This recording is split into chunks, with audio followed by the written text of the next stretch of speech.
ടുനെറ്റ്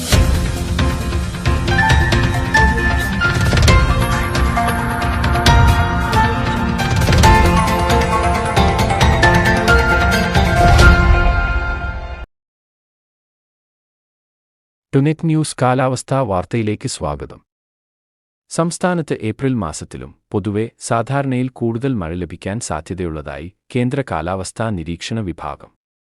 ഇത്തവണ മാർച്ച് മാസത്തിൽ സാധാരണയിൽ കൂടുതൽ മഴ സംസ്ഥാനത്ത് ലഭിച്ചിരുന്നു.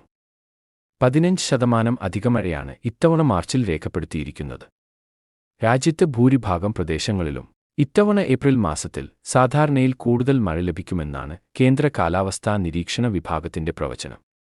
വേനൽമഴ ആയതിനാൽ ഉച്ചയ്ക്കുശേഷം മുതൽ പുലർച്ചെ വരെയുള്ള സമയങ്ങളിലായി ഇടിമിന്നലോടുകൂടിയ മഴയ്ക്കാണ് സാധ്യത.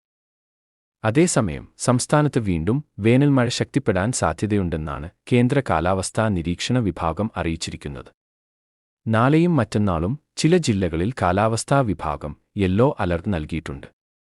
നാളെ പത്തനംതിട്ട, ഇടുക്കി ജില്ലകളിലും മറ്റന്നാൾ പത്തനംതിട്ട, ഇടുക്കി, എറണാകുളം ജില്ലകളിലുമാണ് ഒറ്റപ്പെട്ട ശക്തമായ മഴയ്ക്ക് സാധ്യതയുള്ളതിനാൽ യെല്ലോ അലർട്ട് നൽകിയിരിക്കുന്നത്. നിലവിൽ തിങ്കൾ വരെ എല്ലാ ജില്ലയിലും ഇടിമിന്നൽ മഴ തുടരുമെന്നാണ് കാലാവസ്ഥാ നിരീക്ഷകർ അറിയിക്കുന്നത്. ഇന്ന് എല്ലാ ജില്ലയിലും ഒറ്റപ്പെട്ട സ്ഥലങ്ങളിൽ ഇടത്തരം മഴയ്ക്കുവരെയും മണിക്കൂറിൽ 40 മുതൽ 50 വരെ കിലോമീറ്റർ വേഗത്തിൽ ശക്തമായ കാറ്റിനും സാധ്യതയുണ്ടെന്നും മുന്നറിയിപ്പുണ്ട്. കാലാവസ്ഥാ വാർത്തകൾ കൃത്യമായി ലഭിക്കാൻ ചാനൽ സബ്സ്ക്രൈബ് ചെയ്യുക. നന്ദി.